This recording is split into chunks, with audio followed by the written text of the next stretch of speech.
أعوذ بالله من الشيطان اللعين الرجيم بسم الله الرحمن الرحيم الحمد لله رب العالمين والصلاة والسلام على سيدنا ونبينا محمد وآله الطاهرين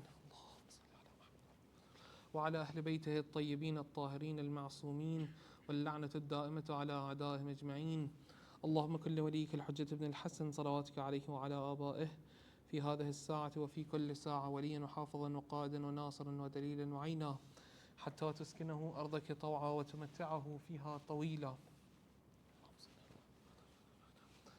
So today is the fourth lesson that we are successfully, by the tawfiq of Allah subhanahu wa ta'ala, starting in the subject of theology and aqaid, and it's the second lesson that we are speaking about. We started the chapter of Tawheed. In the first one, we mentioned Maʿrifatullah number 1, and this is Maʿrifatullah. It's continuing what we spoke about. Can someone give me an intro, short intro of the past lesson? So we differentiated between the creator and the created.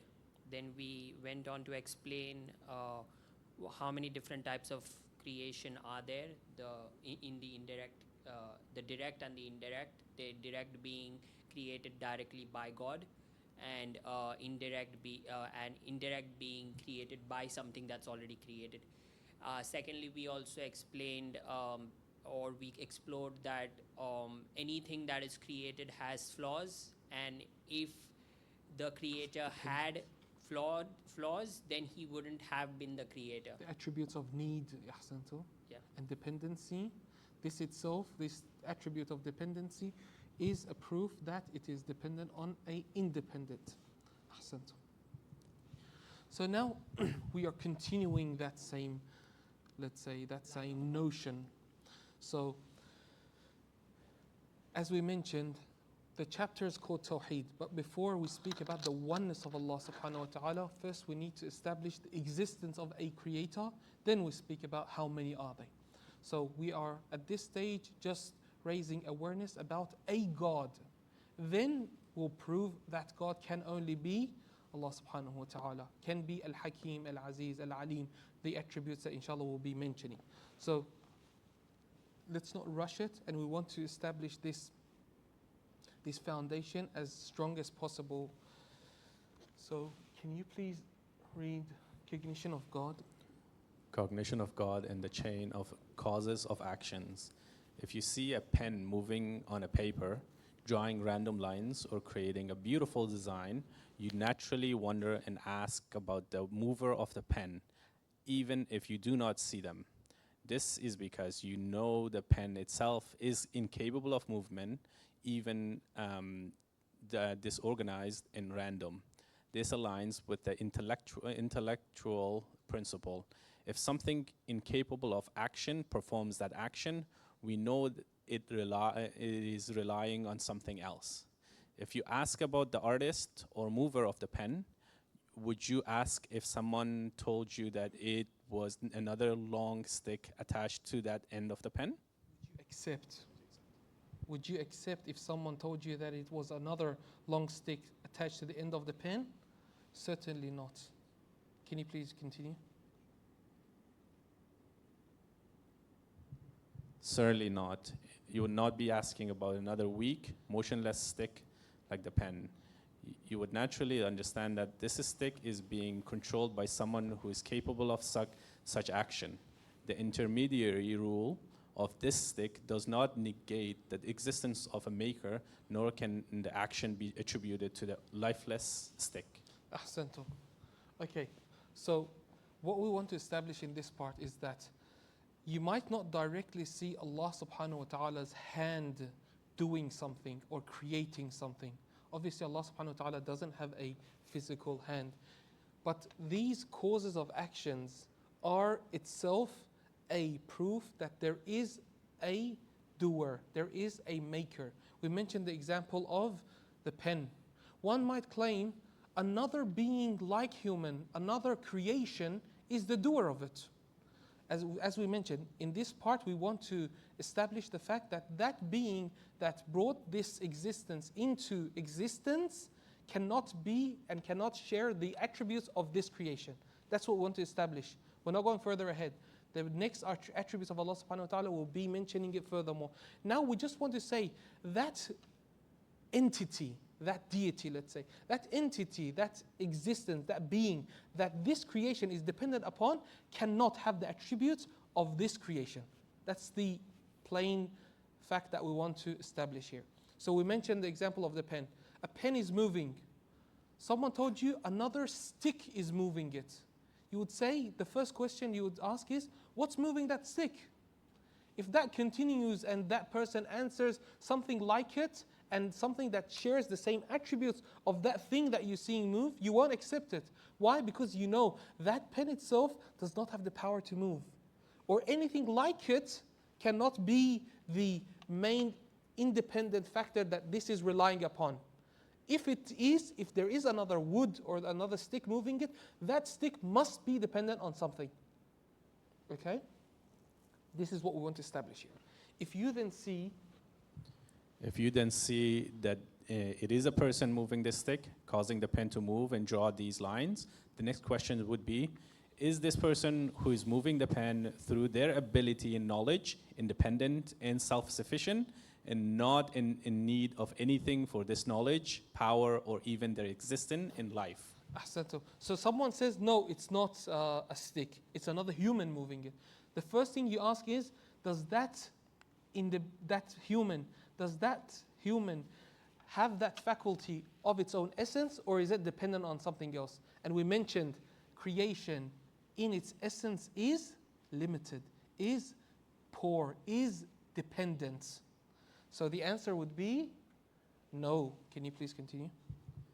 The obvious answer is no, leading the question of whom granted this person to the ability in life. This provider must not be another limited, needy being like the person, because it, as mentioned earlier, the needy indicate that existence of self-sufficient that suffices him, not another needy being. Not another needy being. A poor individual cannot enrich another poor individual independently. Thus, seeing even a small movement of a pen in the hand of a human indicates the existence of a God who is free from the attributes of the created. Ahsantum. So is it clear what we want to establish here? So the dependency of creation must be upon a creator or an entity that does not share the attributes of the creation. Because if so, the same question would repeat. Who is that entity which is needy, which is poor, which is weak, dependent upon? So it has to end there. It has to end on the fact that it is an independent being, which is Allah subhanahu wa ta'ala. And we mentioned this last week, that the initiation of creation and the continuation of creation both have this logic present within it. What was it? That the beginning of its existence was dependent on Allah subhanahu wa ta'ala, and the continuation. And we mentioned the many examples. For example, is it with your own free will that you're pumping your heart? Where did all these movements and these actions within inside our own body, these limited organs, how are they functioning? By the dependency that we have on Allah subhanahu wa ta'ala. Not a single speck, this is what we want to establish here. There's not a single speck of existence in this world that is not dependent on the existence of Allah subhanahu wa ta'ala, and it cannot function without the reliance on Allah subhanahu wa ta'ala. From this we gain a further understanding.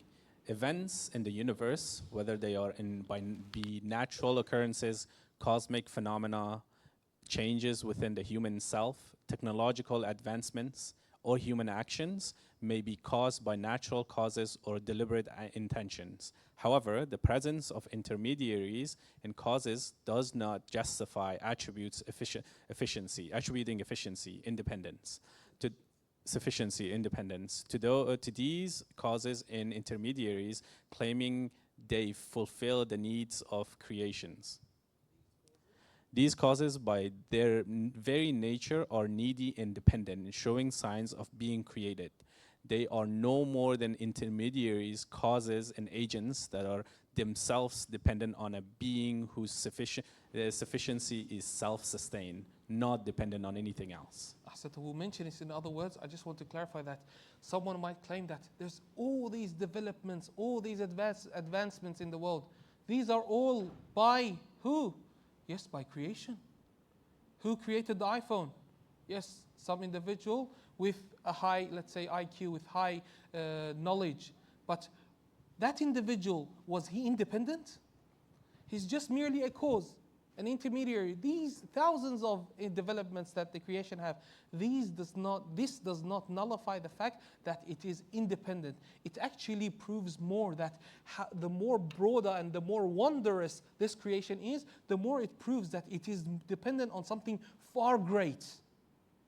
We mentioned this briefly in the past. So in other words, observing the creation in its poverty and need reminds the humans of the existence of a self-sufficient being, unlike the created. Unlike the created, it cannot be like the created. Please continue, sorry. Even if these actions pass through intermediaries and causes, the chain of causes must ultimately end with God, the Most High, who does not share the attributes of the creation and is not subject to incidents, accidents, or weaknesses.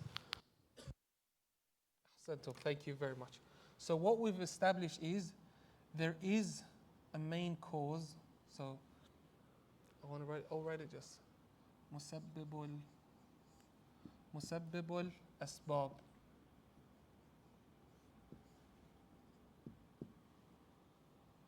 This means the cause of all causes. And that's God. Okay? Okay?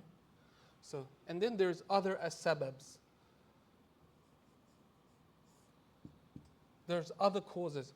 God is the ultimate cause of all causes. And there are other causes. Let's say things came into being, buildings, and etc. Everything else that comes into existence. In the next segment, the thing that we want to mention is that knowing Allah subhanahu wa ta'ala is a premise to this. Knowing the cause of causes is a premise to knowing the immediate cause. So let's say there's a builder, okay? Usually this argument is mentioned the other way, that I know the cause, so this cause would be dependent on something else. What we want to approach, the way we want to approach here tonight, and we'll prove it, is that knowing that there is an almighty cause of all causes is the reason that we reach to this. We know He's not directly here. Just the fact that we know He exists, we know there are other causes that caused this entire being into existence. I hope that's not complicated. So it's just a bit of too much use of the word cause. But can you please read, and if it was complicated, we'll explain more. Sure. When we observe a created subject, the first thing that the first thing that becomes apparent is the existence of the creator, who is free from the attributes of the created. Only afterwards we do consider the intermediaries through which the creator's action manifests, if such intermediaries exist. Okay. Let's look at one of the creations of Allah subhanahu wa ta'ala. When you look at this human, the first thing that takes your mind, is it a being just like this? Because we just said rational reason says it cannot be something that shares the same attributes of this to be the creator. The first moment you see a dependent being, where does your mind go towards? An independent being. Is that clear? Can you please reread that with this explanation? When we observe a created object, the first thing the first thing that becomes apparent is the existence of the creator, who is free from the attributes of the created. Only afterwards we do consider the intermediaries through which the creator's actions manifest, if such intermediaries exist. أحسنتم. In all the creations of Allah subhanahu wa ta'ala, there are asbab, intermediaries. أبى الله أن يجرى الأمور إلا بأسبابها. God does everything through causes, okay? So first our mind, our reason goes towards God. Then we realize it's not directly the hands of God. God did it through causes. Okay? Can you please read the example? For example, when you see a pen moving across a piece of paper, your first recognition is that one of the movers, someone who is knowledgeable and aware of their action. Only later do you turn your attentions to the fact that this action may have been carried out through some intermediary tool. Recognizing these intermediaries come after recognizing the true actor. Let's now go through the example of the pen. It will be actually more clearer. Let's say you see a pen moving, okay? Now let's imagine it's a green screen, a person really wearing those green attires, okay, and it's moving. And the moment you see that pen, would it come to your mind that something just like this pen, unable by itself to move, would it come to your mind that something just like the pen is moving the pen? Yes or no? No. First you would say no. It must be a power. Let's not go here now. It must be a power or some entity or some faculty that does not have the attributes of the pen. It has the power to move. Is that clear? It can't be something just like the pen. And in this creation, let's say in this example, now your mind goes directly to someone with the ability to move the pen.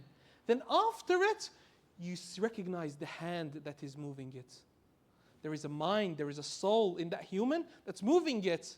And then after that, firstly, did your mind go to a hand? No. You said it's someone with a power to be able to move it. Then after, you said, oh, that human is moving with his hand. So as we said, na'udhu billah, bila tashbih, without any comparison between God or the creation, this was just something, as we say in Arabic, taqrib bidhihn. So just to closen our mind to this idea that first our mind goes to the creation, the cause of all causes, God. Then we realize there are some causes in between. You see how the reason works? But because we're just so acquainted extremely with these asbab, and we don't see Allah subhanahu wa ta'ala with the eyes of the head, and unfortunately we are heedless of the existence of Allah subhanahu wa ta'ala, we think this is the first thing, the cause, the immediate cause is the first thing we see. But no, reason, if you actually purify it from all these attachments, it would directly go there. And when we explain these two examples, you realize you do straight away go to there. Then you come through the causes. Is that clear? For example, if you seek, did you read that one? No, not yet. Please read it.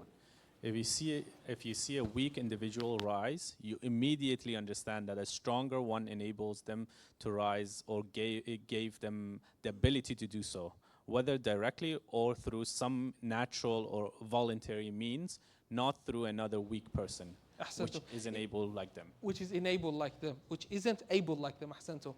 Like imagine there's a baby standing up, okay? A baby unable to stand up, standing up. The first thing that your mind goes towards, is it another baby just like the baby? No, someone that's able to stand up, is giving them, is holding them together. Then after it, then you go towards the causes. Let's say that parent was picking them up, giving them a stick, imagine, to stand up, for example. Then your mind goes through causes. Because you know, this baby is unable to stand on its own. It must be something that's able to do so. And when we mentioned in the past lesson that all the attributions of creation are the attributions of need, poverty, and dependence. Can you please continue this pattern? This pattern applies to everything in the world of creation. And the first stage, any occurrence, points to a creator who is free from the attributes of the creation. And the second stage, it points to the intermediary, cause or direct agent, whether it be a natural or deliberate cause. So cognition of God is not attained by ascending through the chain of causes until we eventually reach the cause of the causes. Rather, the cognition of God is primary and precedes the knowledge of causes and reasons. Ahsantum. So as we explained, as we explained, the cognition of Allah subhanahu wa ta'ala doesn't go through the cause. It goes first towards Allah subhanahu wa ta'ala, then the causes come into the argument. Is it clear? Yeah? Okay, so what we establish here is that recognizing musabbab al-asbab, the causes of all causes, doesn't need to go through the chain of the sabab, the cause. Rather, we explained in 2-3 examples that when you see a pen moving, your mind goes towards towards a being like itself. No, it goes towards musabbab al-asbab already. And then you realize that musabbab al-asbab can't have the attributes of the pen. It must be through causes. Yep. Okay. Yes, ahsantum. From this perspective, we realize that the greater and more numerous human actions become, such as modern interventions and discoveries, the more evident humanity's need for God becomes. This is because if a person's abilities are not rooted in their own essence, then the greater their abilities, the more dependent they are on someone who provides those abilities and sustains them. For instance, if a lamp does not have its own electrical energy, the brighter it shines, the more it depends on its power source to continually supply it with energy. ahsantum. The brighter the light, the more evident it is to you that the supply is stronger. Let's say this is the highest megavolt of all lights, okay, lamps. The higher, the more brighter it is, will it become more faded, the fact that it's not dependent? No, the brighter it is, the more evident it is that it must have a source. What is the power supply? It must be from the main generator or whatever. So the greater in developments, we mentioned this briefly as well, the greater the developments, the advancements of creation, the greater it becomes evident that there must be an entity that's not like them, that doesn't share their attributes, that this entire development, creation, this advancement is dependent upon. Okay? This is the nature of dependent being, the greater and more advanced. Please. The greater and more advanced its perfections, the more clearly its needs and dependence appear.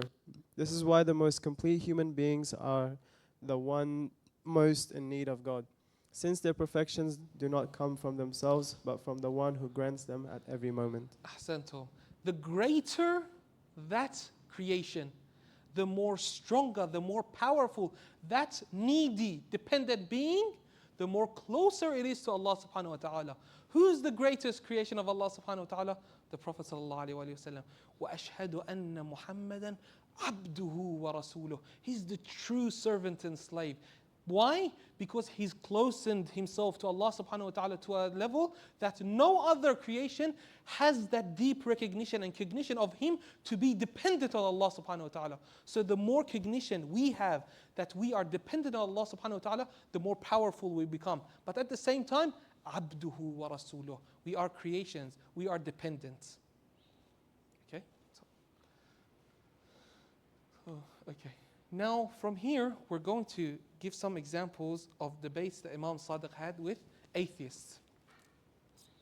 So these examples, these debates that Imam Sadiq has, they're so delicate, and as we mentioned, we are getting our entire arguments and proofs from the words of Ahlul Bayt. And the hadith that we bring as evidence is not because Imam Sadiq mentioned it, it's the logical proof, the logical argument that the Imam brings. The hadith says, Ibn Abi al-Awja, just a very brief background on this person, this guy was a known heretic at the time of Imam Sadiq. And at the end, the Abbasids killed him. They executed him because he was such a deviant. His name was Abdul Karim ibn Abi al-Awja. Ibn Abi al-Awja, that's his name. So this is a dialogue between Imam Sadiq and Ibn Abi al-Awja. Then Imam Sadiq, inside one of those debates that he claimed to have knowledge, Imam Sadiq asked him a simple question, very simple. أَمَصْنُوعٌ أَنْتَ أَوْ غَيْرُ مَصْنُوعٌ. He used to argue a lot. We have maybe over 100 arguments that he has with Imam Sadiq. The Imam asked him this simple question, are you a creation or not a creation? We mentioned in the past class that our entire argument is on the fact that someone accepts that we are creations. How did we say that? Can someone give me a brief on that? Why, when someone accepts they are a creation, they have to accept there is a creator? Anyone remember? Yeah? So we said it's makhluk. So it's created. It's created. Can something that we've established that is created not have a creator? So what this guy wanted to do, he was running away from Imam Al-Sadiq. Imam Al-Sadiq was holding him, pinning him on this. So the Imam asked him this, just answer me this. أَمَصْنُوعٌ أَنْتَ أَمْ غَيْرَ مَصْنُوعٌ? Are you created or not? If he says I'm created, he has to say there is a creator. What did he reply? No, I'm not created. So that's one way to run away from the argument. But the Imam didn't stop there. Then the Imam told him, okay, you're not created. فَصِفْ لِي لَوْ كُنْتَ مَصْنُوعًا كَيْفَ كُنْتَ تَكُونَ? Explain to me, if you were to be created, how would you look? Give me the attributions. You're claiming to not be created. If you were imaginary here, hypothetically, if you were created, what were your attributes? Then Ibn Abi al-Awja, can you read it? Was left speechless. Left speechless for a long time, fiddling with a piece of wood in front of him, muttering, tall, wide, deep, short, moving. Still, all of these are attributes of a creation. I said he had a stick in his hand. He was muttering. He didn't have any answers. The Imam wants some attributions from him. If he mentions anything that can be perceived with our mind, we can see it. These are the attributes of creation. If it's tall, you've limited it. If it's small, you've limited it. If it's moving, you've limited it. If it's still, you've limited it. You've attested to the fact that it is created. So he didn't have any answer. What are the attributes of the creation? If you're not a creation, if you are to be created, tell me something. Give me an idea of what creation is in your mind. The Imam wants to establish that all the attributes we have are the attributes of creation. Nothing comes to our minds that is not the attribute of creation. So the Imam replied to him, فَإِن كُنْتَ لَمْ تَعْلَمْ صِفَةَ الصَّنْعَةِ غَيْرَهَا فَاجْعَلْ نَفْسَكَ مَصْنُوعًا لَمَا تَجِدُ فِي نَفْسِكَ مِمَّا يَحْدُثُ مِنْ هَذَا الْأُمُورِ. If you do not know the attributes of creation beyond these, all these things that come to your mind, then consider yourself as created because of what you find within yourself from these attributes. The Imam says, look at yourself. There is no attribute you have that is not the attribution of creation. Just agree, you are created. Stop denying this truth. فَاجْعَلْ نَفْسَكَ مَصْنُوعًا. You don't know how you would look. You're claiming to not be created. You don't know how you would look if you are created. Just accept. You're created. There is a creator. Just like always in this argument, he was left speechless. Can you please read the explanation? In this profound hadith, In this profound hadith, the Imam highlights that all the attributes of the things we observe, including humans, indicate the limitations of a created being. These attributes such as height, width, depth, and movement are all boundaries and limitation in physical bodies. A limited entity is inherently weak and confined by a boundary it cannot surpass. thank you very much. Is that clear? Okay, now the next hadith, we're going to be reading a few debates that Imam Al-Sadiq has with the same person, Ibn Abi al-Awja. And the Imam, in this other one, elaborates more about the attributes of need and the attributes of creation. And this proves that we're not eternal and we are, what's the opposite of eternal? No. No.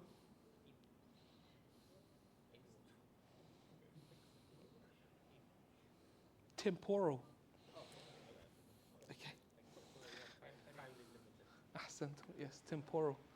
Huduth. And we'll explain it more when we go further. So in this hadith, Ibn Abi al-Awja comes and he makes this claim. He says that since God does not reveal himself directly to his creation, there is no way to know Him. Now, we have established this fact that we are needy beings. And we are dependent on the Musabbab al-Asbab, the causes of all causes.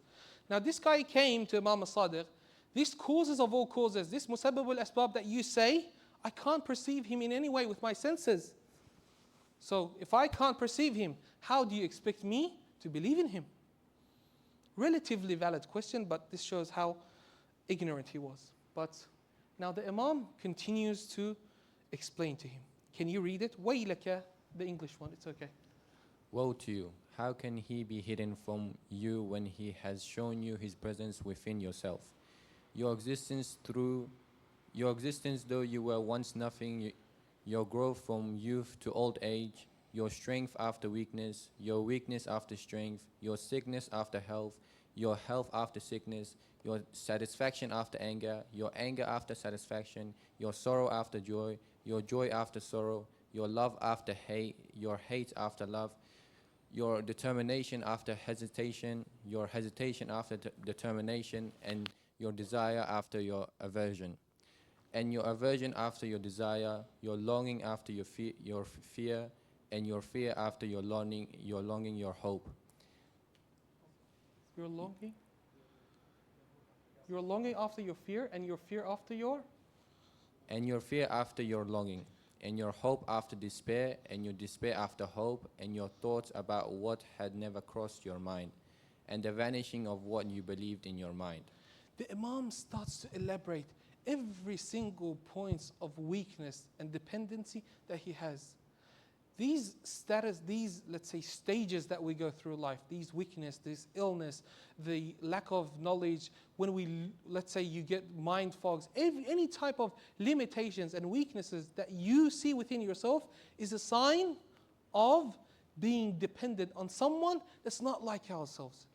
And we mentioned, we're not only speaking about the initiation of creation, we said it's the continuation of creation. Also, it's the sustenance that this human nature has, and it's all dependent on Allah subhanahu wa ta'ala. And then Ibn Abi al-Awjad says, وَمَا زَالَ يُعَدِّدُ عَلَيَّ قُدْرَتَهُ الَّتِي هِيَ فِي نَفْسِي الَّتِي لَا أَدْفَعُهَا حَتَّى ظَنَنْتُ أَنَّهُ سَيَظْهَرُ فِي مَا بَيْنِي وَبَيْنَهُ. The Imam continued to mention the powers of Allah subhanahu wa ta'ala. How? By mentioning the vulnerabilities and the weaknesses of Him. The Imam continued to count the powers of God that exist within myself, powers I could not deny, until I thought he would win the debate. And usually this man was known to, at the end, he would bring an excuse to leave. He would never attest to the truth. The Imam would pinpoint him, like, أَمَسْنُوعٌ أَنْتَ أَمْ غَيْرَ مَسْنُوعٌ. He would either leave or make an excuse to leave. Imam Al-Sadiq pointed out, Imam Al-Sadiq alayhi salam pointed out the weakness, the dependency of human beings. He explained that a being with such attributes cannot be self-sufficient or independent by its very nature. Such a being is subject to limitations, governed, weak, and created. If it were independent and self-sustaining, it would not be affected by the various incidents that impact it, nor would it lose its attained abilities. If the human who possesses such attributes is not created, then what are the attributes of a created being? أحسنتم. Describe صف لي كيف كنت لو كنت مصنوعا صف لي لو كنت مصنوعا كيف كنت تكون. We mentioned all these limitations. If someone who comes and argues these are not the attributes of creation, what do we ask? The same question that the Imam said, صف لي لو كنت مصنوعا كيف كنت تكون. If you were a creation, tell me how you would be. You see how they can't win that debate? And we mentioned this is the most strongest proof that we have on Allah subhanahu wa ta'ala. Now, the question of that created being, describe how you would be if you were created. We want to answer it. Just clarify the dilemma that they fall into answering it. It can be one of the two possibilities. If you were created, okay, that there is no third. If there is, please suggest. Can you please read number 1 and 2? The created, weak, and needy being is one that changes, is subjected to various states, and is deprived of awareness after having it, or given knowledge after previously lacking it. Similarly, joy is followed by sorrow, strength by weakness, memory by forgetfulness, and so on, with the various conditions that ebb and flow in human existence. That ebb and flow in human existence. Either it's like what we perceive, the limitations, the weakness, the awareness, the deprivation of awareness, the forgetfulness, the lack of knowledge after knowledge, all these limits and dependencies that we have. Either number one, it would be what we perceive, which we've won the debate then. Yes? Number two, the created being would have to. The created being would have to be stable, unchanging, and not subjected to deficiencies. It would not experience limitations, nor would it be constrained or overpowered by anything. There would be no room for increase, decrease, or fluctuations. So either it is stable or it's unstable, meaning as the things that I've repeated several times. If it's unstable, then you have to say it's created. We are the creation. If it's stable, do you know any creation that you can perceive with your own senses that is stable? We said the entire creation has the attributes of need, dependency, weakness. Bring me one. I said, bring me one single entity that's not dependent in this entire world. There is none. See how flawless this proof is? This evidence. So, would the creation fall into the first category or the second? Clearly? Clearly, the first scenario applies to the creation and not the second. This is the clear conclusion of the Imam's statement. If you were created, what would you be like? Once the reality of being created, weak, independent, is established, one cannot avoid acknowledging the existence of a wise creator who is not subject to the characteristics of the created. This understanding is clear to the intellect and does not require deep reflection. It's one of the most clearest proofs of Allah subhanahu wa ta'ala. The moment you attest that you are created, you have to accept you're weak. You have to accept you're dependent. The moment you accept you're created, dependent, and weak, there should be something that you're dependent upon. That is what we claim to be God. Then after that, we'll argue about the attributes of Allah subhanahu wa ta'ala, Him being wise, knowledgeable, and all that. We said at this moment, we want to establish the fact that there is a huge attributes of need and poverty in creation. And no one can deny it. And the moment you accept it, you have to accept the Creator. Musabbab al-asbab. Is that clear? It doesn't need complicated, we might use a few terminologies, but it doesn't need deep reflection. See how, this is how the prophets of Allah subhanahu wa ta'ala, the messengers of Allah subhanahu wa ta'ala, delivered the message of God. If they were, we mentioned this, if they were to come and mention wajib al-wujud, mumkin al-wujud, all these complicated terminologies of philosophy, people would say, the laymen, they were the audience of the Prophet, they would say, what is this guy talking about? It has to be clear. It has to be understandable for everyone. Now, this next debate of Imam Al-Sadiq sallallahu alaihi wasallam, how much time has passed? 40 minutes. We have 20 minutes, yeah? Inshallah, we'll finish this in 20 minutes. This next debate that Imam Al-Sadiq sallallahu alaihi has is about the time factor. We mentioned, what are we? Are we eternal or temporal? So this is called Burhan al-Huduth. It was, let's say, very roughly mentioned before, but here the main focus of the Imam is on the Huduth. Huduth. What does Huduth mean? It's right there. Temporal creation.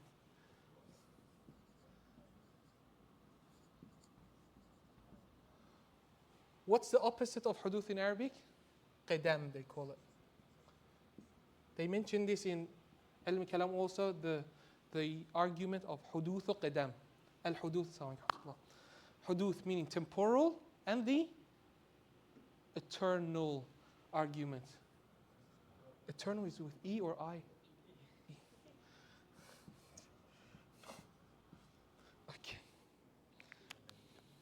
Sorry? No, I don't. Like, sorry? Okay. In another debate. discussion, the atheist asked Imam Al-Sadiq alayhi salam for evidence of the temporal creation, hudūth, of bodies. The Imam replied, I have not found anything, whether small or large, except that when something similar to it is added, it becomes larger. In this lies transformation in transition from its original state. If it were eternal, it would not change or transform, because that which changes or transforms can exist and cease to exist. So it is existence after non-existence is an entry into creation, and it is presence in eternity is an entry into non-existence. If we assume that this small thing is eternal, it would now be considered non-existence because something larger exists and it is placed. The attributes of eternity, non-existence, creation, and everlasting cannot coexist in a single thing, because an internal being cannot cease to exist. Did anyone understand what the hadith was? This is one of the very rare hadith of Tawheed that the Imam goes a bit complicated. It's so complicated, to be honest. It's just a few turns that the hadith takes. The Imam, because the reason for it is because that guy is asking a complicated question. He said, what's the evidence of hudūth? So when you question the most evident thing, it's really hard to explain. If I come and tell you, prove to me it's night, and I'm out there looking at the night, okay? Lack of light. And then I'll argue with you. What does the lack of light mean? You have to explain light. The Imam is trying to establish a logic to this person that what the concept of eternity means and the concept of temporal means. Okay, we'll go word by word. The Imam says, when I looked at things, ما وجدت شيئا صغيرا ولا كبيرا. I didn't find anything small or big. Bear with me. صغيرا ولا كبيرا إلا إذا ضم إليه مثله صار أكبر. I did not perceive anything in this world that if something like it was added to it, it would become greater. Okay? The Imam is mentioning the fact that there is change inside this creation. Imagine this box. I add another box to it, okay? The Imam is saying, there is nothing small or big that I see in this world. If I add something like it, it becomes bigger. In this world, this is the nature of this world. For example, you water the tree, it grows. You water the tree, it gives fruits. The flower becomes fruits. This is the whole cycle of life. Yes? وَفِي ذَلِكَ زَوَالٌ. When something is added to another thing, this nature exists in everything. When something is added to another thing, and that thing becomes greater, فِي ذَلِكَ زَوَالٌ. Does that box that existed 2 minutes ago exist? No, it's a different box. So that past box ceased to exist. وَذَلِكَ, let's say, I'm just doing this for the clarification. وَذَلِكَ زَوَالٌ. This is decay. So this old box is imaginary, by the way. Doesn't exist anymore. It's a new thing. So I just proved to you by the addition of one to another, that thing becomes another being, and the past being ceases to exist. وَفِي ذَلِكَ زَوَالٌ. This ceased to exist. وَإِنْتِقَالٌ عَلَى الْحَالَةِ الْأُولَى. And this transformed from its first stage to a second stage. وَلَوْ كَانَ قَدِيمًا. You want to claim for this to be eternal. Define to me eternal. Who can define to me eternal? Something that existed always and will always exist. أحسنتم. And always exist. So you want to claim for this to be eternal. This is just, by the way, hypothetical. You want to claim for this to be eternal. I just proved to you by the simple mere addition of another similar being to it, it ceased to exist. وَلَوْ كَانَ قَدِيمًا. If it was eternal, مَا زَالَ. Why did it cease to exist? Okay? وَلَا حَالَ. And it would not transform from one stage to another. Why? لأن الذي يزول, because the one that ceases to exist, ويحول, and the one that transforms from one shape to another, يجوز أن يوجد ويبطل. It cannot be eternal. It's temporal. يجوز أن يوجد ويبطل means حدوث. It's temporal. It's probable for it to exist and not exist. The mere possibility of something to not exist, it throws it out of the realm of eternity. It becomes temporal. Okay? فَيَكُونُ. And now this is the part that Imam, I think the Imam wanted to confuse that guy because he, astaghfirullah, na'udhu billah, that's just an invalid joke, sorry. فَيَكُونُ بِوُجُودِهِ بَعْدَ عَدَمِهِ دُخُولٌ فِي الْحَدَثِ. So, by its existence, this whole thing, okay? By this existence, بَعْدَ عَدَمِهِ, after the decay of the first one, دخول في الحدث. Is that clear? I'm trying to clarify the hadith. فيكون بعد وجوده, after this entire thing. But that small box became this big thing, yes? After its existence in this shape, which happened after its decay from the first shape, بعد عدمه دخول في الحدث. We just explained it, yes? وفي كونه في الأولى. And if you want to claim for it to become eternal, دخوله في العدم. Just this transformation, this change itself, this is a proof that it didn't exist, then it existed. Because it's not there anymore. This is just an imaginary line we mentioned. دخوله في العدم. This ceased to exist. This is not the same box. The Imam is trying to clarify to him the change. في العدم ولن يجتمع الصفة الأزل والعدم في شيء واحد. And you cannot join the attribute of eternal and temporal in one thing. You can't say one thing is eternal and temporal at the same time, because it's a paradox. Either you have to say it existed always and it will always remain to exist, either you have to say this still exists, but the fact is we know this does not exist anymore. It changed. Clear? Inshallah, it's clear. Okay. Then this guy wanted to, continue. He wanted to run away from this. The Imam basically caught him here. You can't run away from this. So look, he gave the Imam a hypothetical. Look what he says. Assuming you have understood, Abdul Karim is Ibn Abil Auja. Can you please read that one? Abdul Karim said, assuming you have understood the process of these two states and times as you described, and prove they are created, temporal, how would proof if things had remained small? How would you prove it if if things remain small? He wanted to run away from this example of the Imam. He goes, okay, you mentioned temporal, okay? He said, let's not imagine this addition. Let's imagine everything always remains small, okay? There is no addition. There is no becoming big inside the existence. He said, let's imagine. He was taking the Imam to a hypothetical. Look how the Imam answers the hypothetical. إنما نتكلم على هذا العالم الموضوع. The Imam says, we're talking about this. You want to take me to another world? You want this to cease to exist? The Imam brings him back to the first point.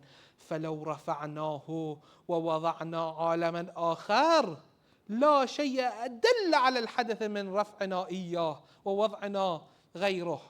If you want to claim that this entire system doesn't exist and another system is here, the fact that you're saying let's get rid of this and bring another world, this itself denies eternity, because you're claiming let's get rid of it. Okay? But the Imam said, okay, ولكن أجيبك من حيث قدرت أنك تلزمنا. Let's think you cornered me. Let's go to the place that you thought he said, let's imagine everything is small. That's what he said, remember? He said, how would you prove it if things had remained small? Because the Imam explained to him that the nature of this world is that it exceeds and grows, okay? So he said, let's imagine everything remained small. Nothing growed. ولكن أجيبك من حيث قدرت أنك تلزمنا. Let's answer you with your hypothetical. ونقول إن الأشياء لو دامت على صغرها لكان في الوهم أنه متى ما ضم شيء منه إلى مثله كان أكبر. Let's go to your hypothetical that everything remains small, okay? The Imam said, in that fake system that you're claiming, let's say these two things are small. In that system, if you add this small thing, in any way possible, add that small thing to another small thing. Logically, what should happen? Becomes big. لكان أكبر. كان أكبر. وفي جواز التغير عليه. And if you just give the probability of change or something going from one stage to another stage, وفي جواز التغير عليه خروجه من القدام. The moment some change came, it has exited the realm of eternity. Why? Because when something changes, the past stage ceases to exist. This change is a proof that it must be temporal, cannot be eternal. وفي جواز التغير عليه خروجه من القدم كما بان في تغيره دخوله في الحدث. The fact that the Imam explains this, he says, if it's possible to change, it cannot be eternal. Just its transformation proves its creation. Why? This is an explanation from me. If something is changeable, it implies that it has not always existed in its current state. There was a point when it either did not exist or existed in a different form. And the Imam told him, لَيْسَ لَكَ وَرَاءَهُ شَيْءٌ يَا عَبْدَ الْكَرِيمِ. You have no more answer. The fact that you just took it to a realm, any perceiving realm, let's say this, anything that you can perceive is the attributes of creation. The Imam wants to establish this to him, that whatever you perceive, it's limited. Don't take me, even if you want to take me to hypotheticals, even if you, in your hypothetical, you have to be temporal, because you cannot imagine the eternal. We can't perceive it. What is the, can someone give me an example of an eternal being? God. God. Can we perceive how is God? No. What is God? No. We have no perception here. Whatever you take the argument towards, it's going to be temporal. It's impossible for it to be eternal. كما بان في تغير دخوله في الحدث. Now, there's an extra explanation. Can you please read that one? Here the Imam argues that the existence of attributes such as increase, decrease, decay, transition, change in state, and the absence of stability in a single condition indicates that the entity is created, weak, and overpowered. Consequently, it relies on that which is not characterized by these attributes, an entity that does not change, decay, transition, and decrease or increase. In essence, anything that can undergo change, that which can shift from one state to another, or where the possibility of increase or decrease is possible, is inherently created or weak. The self-sufficient Al-Ghani, in essence, does not allow for such possibilities or assumptions. For example, what can be imagined as darkness is not truly luminant. The luminance of light is inherent to light itself. Thus, it is impossible for it to be otherwise.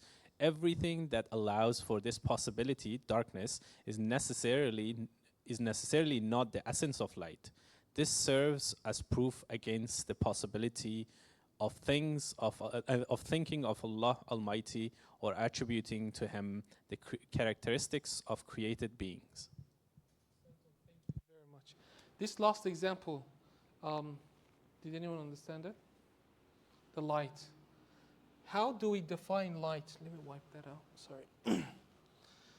We're going to give an example that clarifies the fact that huduth and qadam, temporal and eternity, cannot be gathered in one point. So how do we define light? Can someone define light?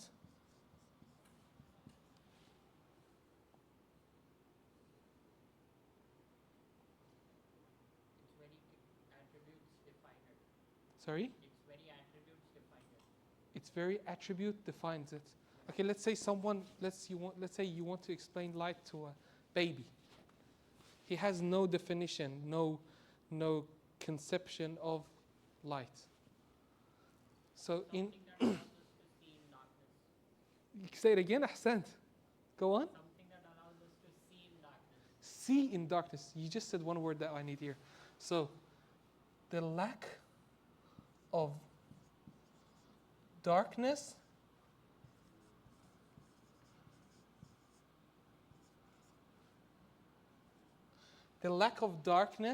is light.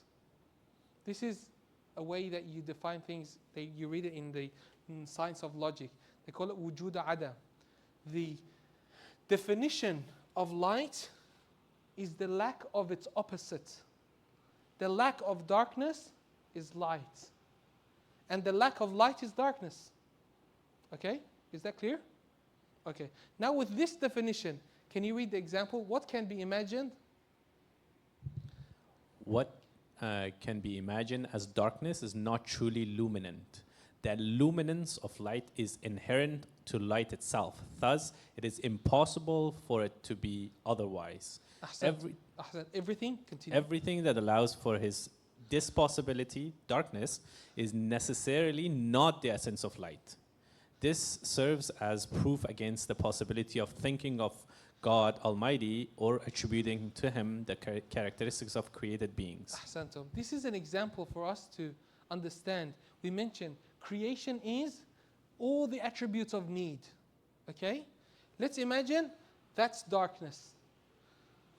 Creation is darkness.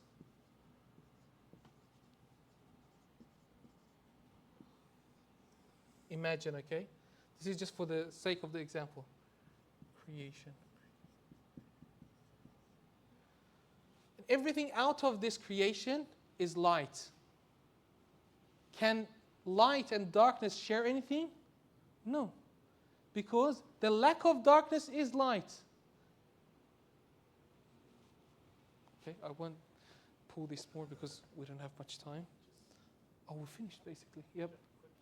Part of that thing. When it says everything that allows for this possibility, darkness, is not necessarily not the essence of light. Can you? Sorry, where was it again? That part of it, it says so everything that allows for this possibility in bracket darkness is necessarily not the essence of light. Ahsantum. So let's imagine, look, in this creation, okay, darkness. I'm going to put this here because I'm going to draw that. This is the example of darkness. Okay, we mentioned, what was the definition of light? The lack of darkness. So everything, can you read it again? Everything that allows for the possibility of darkness. If there's a possibility of creation, it cannot be light. So everything that's darkness cannot be light. Everything that's light cannot be darkness. So everything that's creation cannot be the creator. Everything that's the creator cannot be the creation. It's just vivid, binary. Either this or either that. Because it's the lack of that. It's the opposite. Sorry, Tob.